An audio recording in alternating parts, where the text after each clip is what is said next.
Hey everybody and welcome back. I am Titan9, and I hope you have all enjoyed your starter events. I played at quite a few myself, met some lovely opponents, collected all the starter packs that I needed for my collection. Had a lot of lovely matches with people. It was a great time, and a lot of great stores in my area, so no complaints there. But we now have to shift gears. Newtype Rising is coming out, the first booster set from the Gundam card game, and the events for this will be sealed.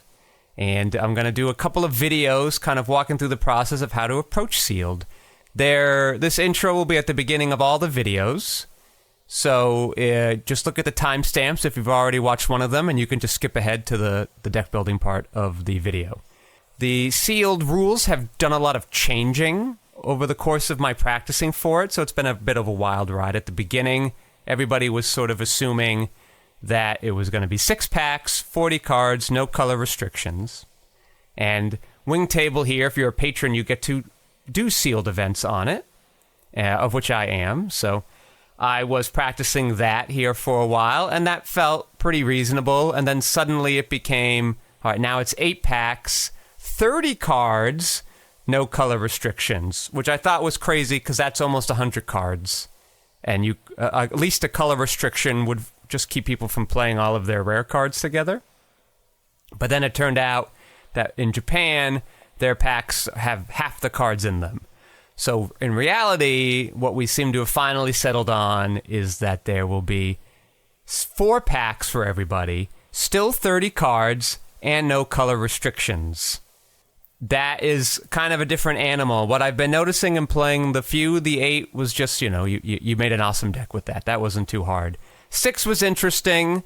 You could get a pretty decent deck if you kind of knew the right way to approach it. With only 4 packs, essentially cutting out 19 cards. And also you have to be aware that a significant portion of your 30-card deck, 6 cards, all right, you want to do some math there. It's 20% of your deck is not even going to be accessible to you unless they have a burst effect on them.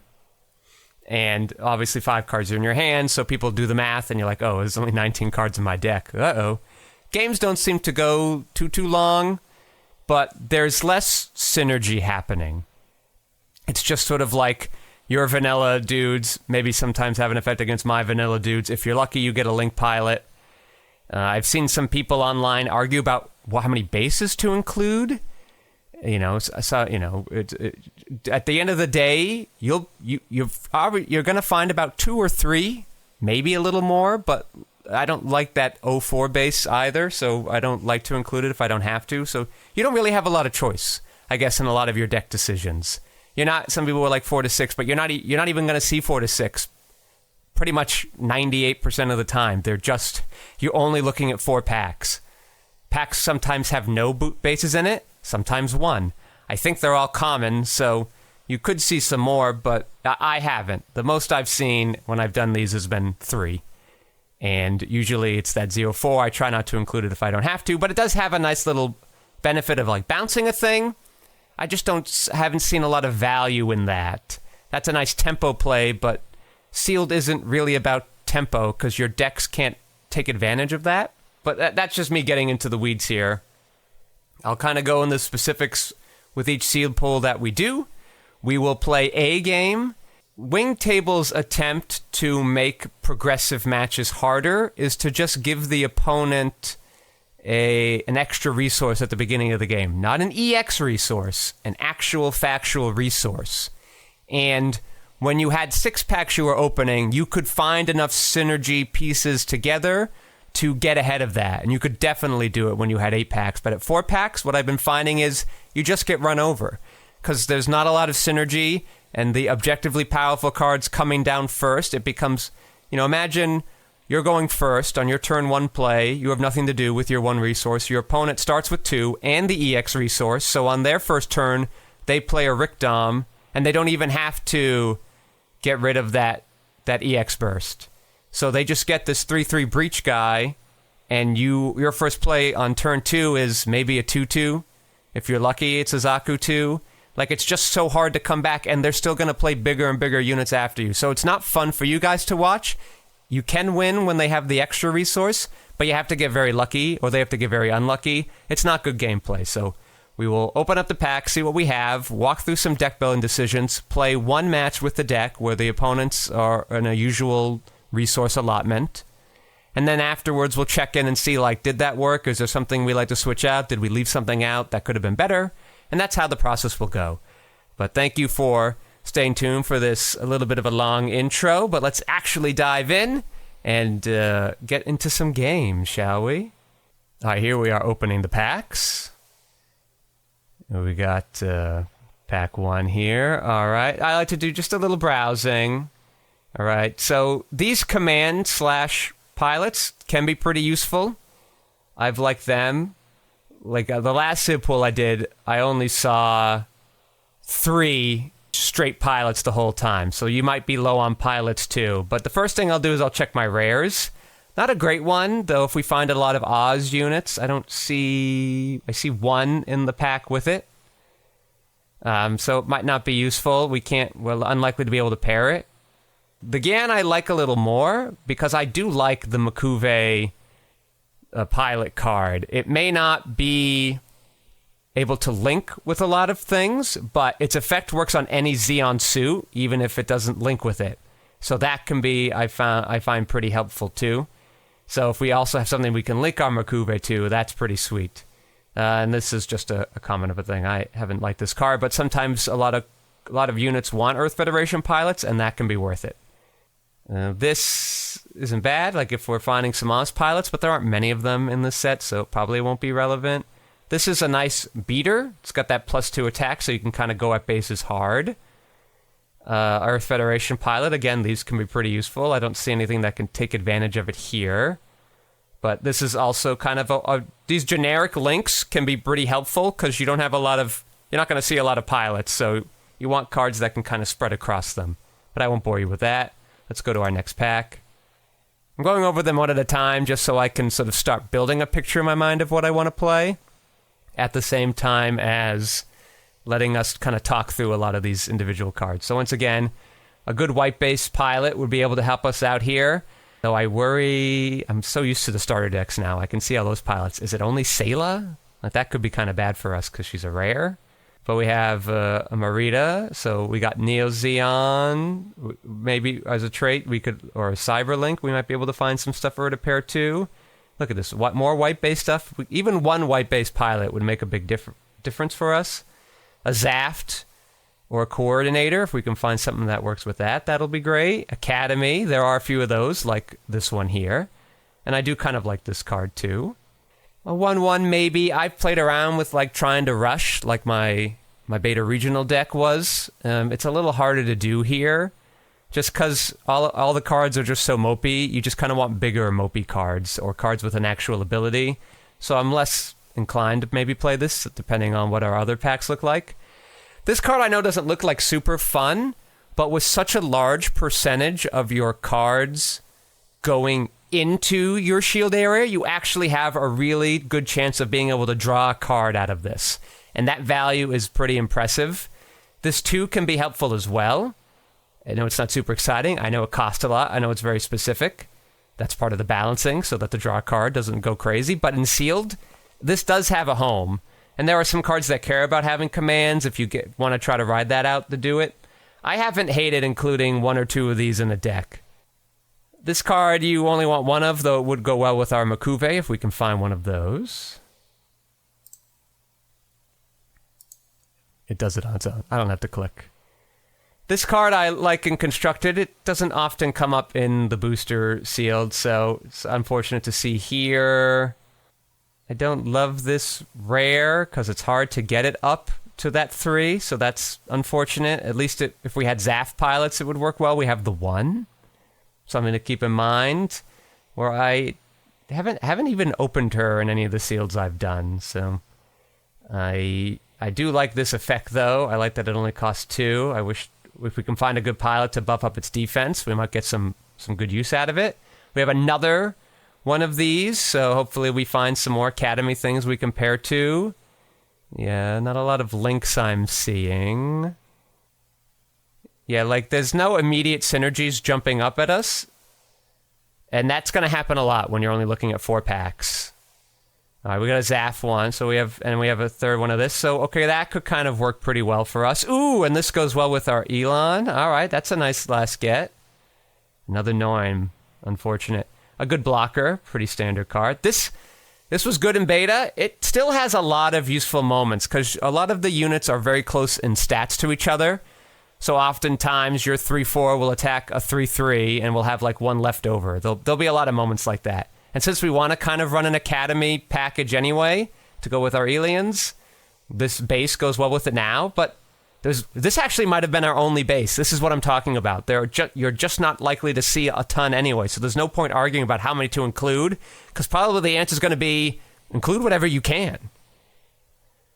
And, okay. Now, notice, I always assume this is an Academy card because it's from the same show, but Vanidus, silly me. And this is a great card, too. This is very nice to have.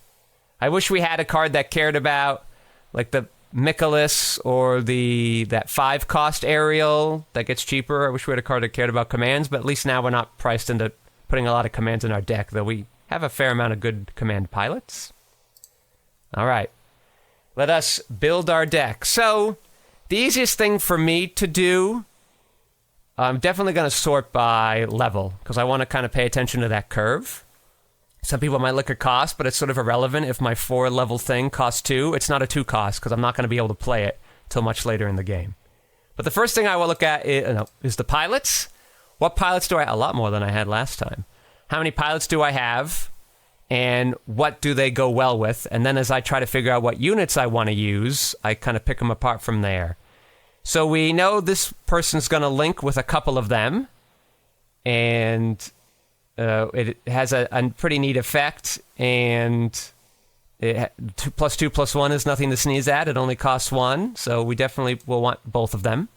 Not going to complain about that. Probably won't want Chang, Wu Fei. We don't have any breach units. It is a generically strong pilot. If we have room, we can add it on, but might not be worth it because we have some other things here.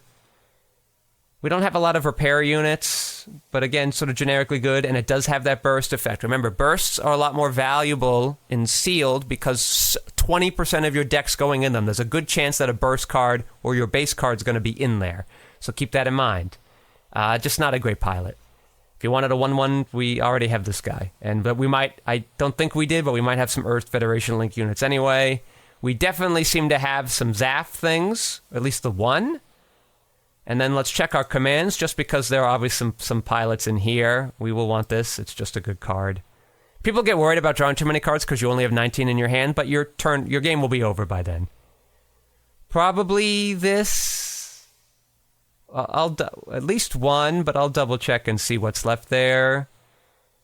Like if we were focusing on commands, like this could be an okay card because, like I said, there will be a lot of units that only have 1 HP after battles. Don't love this card. If you had something really big you wanted to play in sealed, maybe, because you can go slower, but you also get punished for taking a turn off, so we don't have any blocker units, so I'm not worried about that. Another pilot, though nothing we can use. This could be interesting, though, if you're behind, because it lets you like attack something that the opponent has just played if you don't have a lot of blockers, so perhaps that will be useful. We're not going to really need that. So I think at the moment I will want this. I will want this unless I find a good reason not to use it, because again, that burst can be really powerful. I'll put both of these in for now, but I'm fine going down to 1. I probably won't go down to 0. I don't know if we're going to do this. I have to look at the units again. All right, so we're back at our units here. Don't really care about ball. Possibly, but just because to work some combat in our favor. Pisces we talked about already, no. The tempoing, like, again, if we don't have a good follow-up to tempo, or if they don't have a lot of blockers, I don't know how useful this will be. This one, it's an academy thing, but that, I guess, so our base would augment this. And, speaking of which, let's look at our bases. Yes, just the one. So we're going to include it, because it's better than no bases. And it's not a bad base, right? It's got 5 toughness. And it has an ability that some of our units can use. So we do have a little bit of a synergistic base here. So these, they don't have to be linked, right? I believe I looked at this earlier today. Yeah, it just has to be a friendly unit in play. So we want to enhance that as best we can, so we want both of those. And now we're also looking, we had some Zaft or coordinator pilots we were looking to do, so we want to kind of look through and see if any of our things, we know this card's just good. In sealed specifically. We'll probably put this one in because it's a good base buster. Zaft trait, so boom. It costs 2, even though it's a level 2, but we do get to rush with it. Darablade, that'll work well with our Elan, so we'll put that one in. G-Fighter, maybe. This one really only works with a link, so probably wouldn't do this. Nothing here. Gun cannon, the Frith. A blocker. Blocker's just helpful and good. We could consider this if we need to fill out our roster with just kind of generic units. We could try to have an Earth Federation bent to them to take advantage of that effect. Though, that's probably not super helpful here, because it would be, we have to draw this late in the game and hope to find those other ones, and by itself it isn't like the most exciting. Alright, this is another one of those Zaft traits, so we'll use that.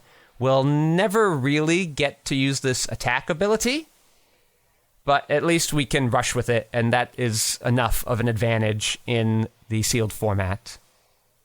Just a generically good card. Obviously we want this one here.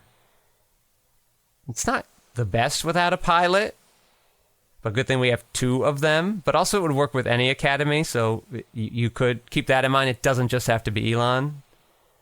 And we didn't get the Makube, we didn't get this. So 10 units work well with the pilots we have, / are just generically good. I might have missed some generically good ones in here. It was just sort of side-eyeing them.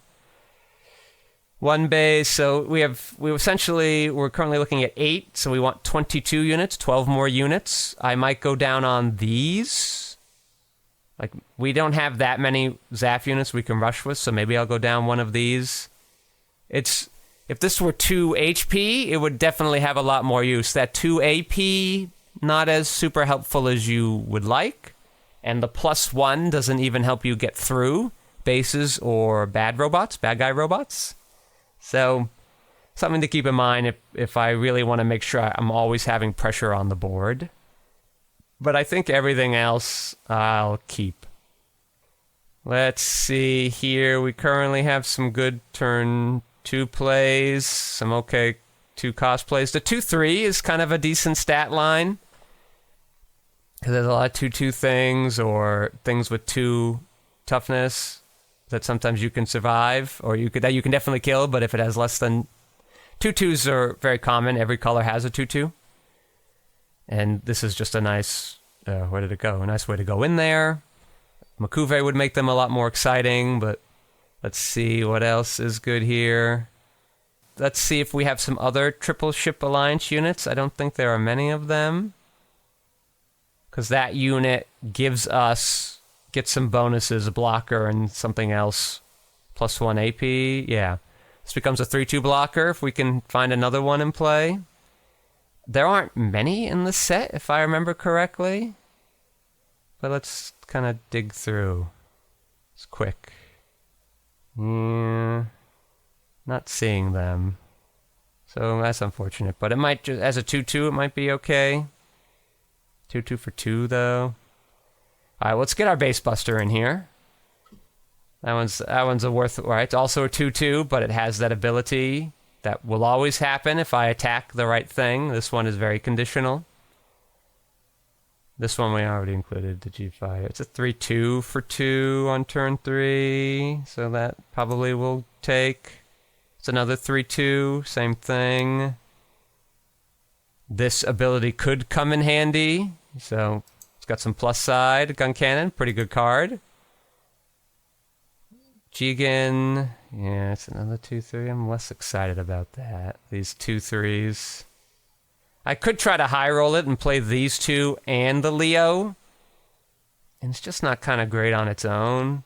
This one, though, we could pair with it, so it doesn't have to be linked. So I think when we were looking through the packs, I had assumed it needed to be linked, but paired makes it a lot more accessible. Alright, so we'll definitely play that one. Yeah, we can try to ping some damage in here. We don't have any Xeon pilots, so it's just a 4/3. Yeah, I'm not like in love. We still need 5 other cards. We don't have a lot of low cost things, but I don't love a lot of our low cost things. Alright, this might be able to do some shenanigans. So we'll include that. I guess we'll put both of those in there, and now we want 2 more. Do I want this 2/2 or 2/1? Probably don't want the 1/3. Do I want more 2/3s? Let's just... Do we want another pilot? Probably. Oh yeah, we want this Dierka, which is a good swap out, so then we'll go down here. Oh no, but then we're minimizing, trying to find them both. The Dierka at least bursts to our hand. Ooh. But I don't think I want too many non-units. We'll re-examine this in the post-game breakdown. It might not come up. We might not have enough data to know. So I need 2 more cards. 2 more like, this is what it's going to be like. You're going to think, oh good, I can just include all the cards. But you're like, what's worth including? What's not going to slow me down? And that is what can be tough. Like, do I want it? If I want that other pilot, I'm sort of taking a more control-y role in a way, but it doesn't come up that often, I've noticed. Like, you can try to use it on these things, but you can't even use it on this, but... And you could use it on this, but you'd have to have dealt a damage to it. So you probably attacked with another smaller unit, so you've used 2 cards to get rid of their one thing. Alright, I guess I'll do this. And I guess we'll try that and see if that is a useful ability. And now we've got our 30 cards. Alright, so let's save and close. I know that was not super fun, but again, feel free to skip to the timestamps if you're getting bored, and let's play. Alright, we've got our pilot here. Let's see, we are going first, so we do have cards to play on the next few turns, so it seems pretty reasonable to me. None of these are burst cards, so there's a good chance they could end up in our shield, so we're not losing value there. We will not take a mulligan. We'll play this on turn 1. It'll be able to pop a base on its own. That's not terrible. If we find a Zaf unit, we'll be able to play that. That's a win for us. Yeah, all right. Well, I don't think they're going to have a triple SIP alliance, so I'm not going to play around that. I'm just going to play our Zizulu. And let's see what our opponent does. They are just going to attack our base. That's fine. It will survive. We will take out their base. Now, they use their resource to do this. You know, everybody, we sort of poke fun at the AI on Wing Table. It is, I will admit, it is certainly not the best, but I do have the Patreon, so it is better, and it's great for just practicing these games and kind of getting an idea. And I try to imagine like what my opponent will do, even if the AI doesn't do it. It's likely a human opponent would do something like that. We're going to just get rid of this base. It's when you're attacking the player, you don't attack a base or shields, you attack the player. Interestingly, if your opponent chooses to block it, you have declared the player as your attack target, so it would still get the +4. You could go through a Lefrith. I'm not going to play this Lefrith, because I don't care if they block their base. Or maybe I do. It will survive whatever attacks, and it will keep this alive too. Alright. I'd rather, I guess, let the base go, and then I can have this to start picking things off, and it would still survive. Yes, so let's do that. I like to save blockers for the end, and throw off my opponent's combat math, or shield math. I can't be as aggressive as I would with my shields like I would in Constructed, because I only have the one. I may never see it. If it's in my shields, oh no! Well, that's unfortunate. See, but this is kind of the randomness of it too, right? My sweet cards could all be in here. Oh, this is bad. They got the card. Ugh. Oh, the blocker wouldn't have helped here either. But if I had my gun tank, I just sort of take that bad boy down right now, real quick. I don't have anything like I would love to discard, so I won't do that. I'd save my Academy thing, because I could rush it. I definitely don't have a pilot with this. I don't have a link with this. I could play these two. First thing I'm going to do, I'm going to clear this thing out. Go here. Clean that. It will heal. Oh, no, it's only repair 1. Well, I guess it wouldn't have mattered, which I attacked anyway. Again, those starter events I've been playing so much of, I'm used to the repair 2 on the OG Gundam. Alright, we're going to play this 3-2, and we're going to play this. This might come in handy on these other turns, so I'm going to play this one, and we'll go from there. Maybe I'll want that +1. Maybe this will be helpful if I find something I don't really want to draw. I can get rid of something. This would have... No, with the repair 2, it would have survived the attack from this. Oh, it doesn't want to do that. And it could have bounced something of mine. Hey, all right. Look at that. Find your bursts. Have as many bursts in your deck as you can, people. See, this is the base I don't like. It does get to do that tempo play, but without a strong follow-up, I'm not super excited about it.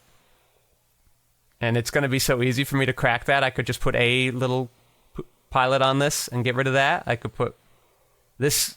sorry, where did it go? This definitely can do it. There's no point in returning this to its hand. I could return this, though, which would be kind of fun. And I could give this -1. Would that do anything useful for me? I don't think so. This can't link. I guess if she had Kigali. Though that's not likely, and I shouldn't really play around that. They didn't play a unit that turn. They used it all in this. That's the other thing I don't like about the base. You can't play till turn 4. It's 2 cost. I'm not a crazy fan of this base. Alright, let's be careful here. What do I want to sacrifice to this thing? Maybe nothing? This is going to make me a 6-3 if I rush with it. Do I want to... I guess... And then I can still play this blocker too for the crackback. And just let him have a 4-3, because if it tries to attack any of my things, it's just dead. And they're not likely to... Right, in sealed, your opponents are not likely to rush. It's not very likely. It does happen, but it's not super likely, because of a lot of the randomness involved in the pack pulls, and so many cards being in the set. So I don't have to play around getting attacked next turn. It trades with whatever on the following turn. My blocker might have to block it anyway, and I just might want to try to go after them. I could play this and discard this, because this doesn't seem like it's going to be super useful at the moment. But maybe I'll save that for a follow-up turn. Choose one unit level 4 or higher. During this turn, you may choose an active enemy unit with 6 or less. Okay. Let us go. We're definitely... No, we're doing this. And that'll go back to your hand. There you go here. Let's get rid of this base. This would also be good if they find one of those generic... Yeah, if only we were taking some damage. It doesn't pair... This doesn't have a good defense, so this ability isn't, like, the best. But if we try to pick off small units, this will be helpful. We will pass on that unit, though. With 1 or less AP? Oh, this actually won't be doing much anyway. Our deck doesn't have a lot of ways to affect that.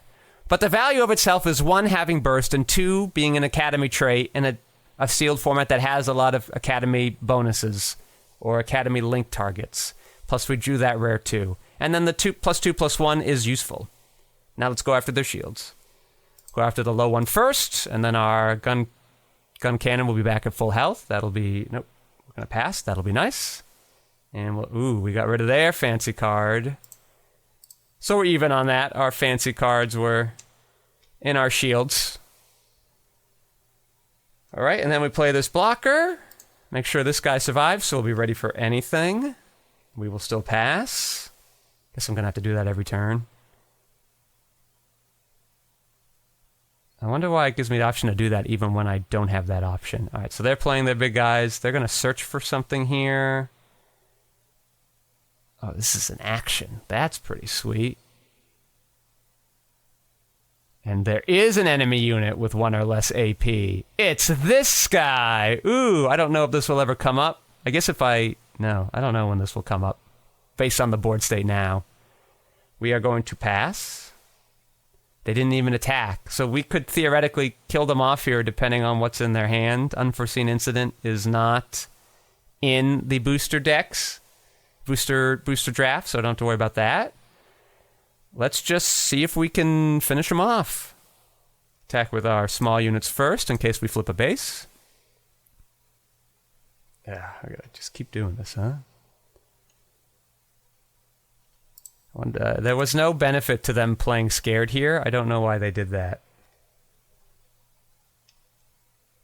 Sometimes when the AI knows it's losing, it just won't do anything. It doesn't bother wasting those computer resources. So if this is a base, if that was a base, we could kill it, but then we wouldn't have the last thing to go through to win the turn because we don't have any link units here. But in that situation, they would need a link to finish off these or some way to give this an extra ability. But probably I probably would have this attack this one in that instance anyway. And I would still be able to play I could play 4 units. I couldn't because one of them would have to go away, but I could play 3 units at the very least. And pilot one or both of them if I wanted to make sure a couple were going to live and just sort of force my way through their bases at the end of turn anyway. They'd have to sort of start trading with my units on the ground, which means my shields are fine. But let's just go finish them off unless they've got some command I'm not thinking of. What was in their hand? This pilot, not useful. Another one of those 5-cost things. And with this thing, we bounce back, and another one of these. Ooh. So we won them on our turn 6. Pretty good, I would say. We had a nice low curve. We didn't have... Sometimes I've had games, and it's like you've got Big Zam and Shamblues, and... I don't think how you pronounce it, but you got these very expensive cost things, and you somehow always seem to draw them super early, and you just can't do a lot. I like that this game was just sort of low to the ground. We were able to take advantage with a rush. They rushed us first, but we were able to kind of claw back and deal with that with our bigger, beefier one. Our lack of bases didn't matter. We sort of focused on trading off when we could. Looking back at the sealed deck. Again, let's sort by levels. I wasn't crazy about this, but I bet there'd be games when it could be useful, and it could have been good fodder to discard to Diarca. I don't know if I'd want something else instead of it. Nothing here felt like it would have been bad. I wasn't upset to see any of the cards that I drew. None of them felt not useful. It was really about sequencing and playing our turns well. I think Sealed is going to be a format that rewards... more than deck building, because you have so many constrictions just within your card pool, it's gonna reward good gameplay fundamentals. You know what order to play things. You can't even really play around everything from your opponent. It's a giant set that they're in. They could be any colors. Trying to do that's a little too hard. Just get your fundamentals down. Learn to read the board state. Learn how to value what cards do and how they will work against opposing cards of the same nature on the same curve spot. Well, thanks for watching. I hope you check out the other videos. They will be of a similar ilk. I just think giving more examples and seeing more cards and talking about how good they are and seeing them in different contexts could be helpful in building out your overall knowledge of the meta itself. But if one video is all you need, that's good enough for me. I'm just trying to help out as many people as they can get started with this game, because the more people who play, the longer the game will go on. So check out my other videos on starter decks if you still want to do that. You can go to the Gundam card game Discord, and I'm certainly hanging around there, but along with a lot of other very talented, much better players than I that have a lot of great ideas about deck building for the events to come and for approaches to Sealed as well. And other than that, have a wonderful day.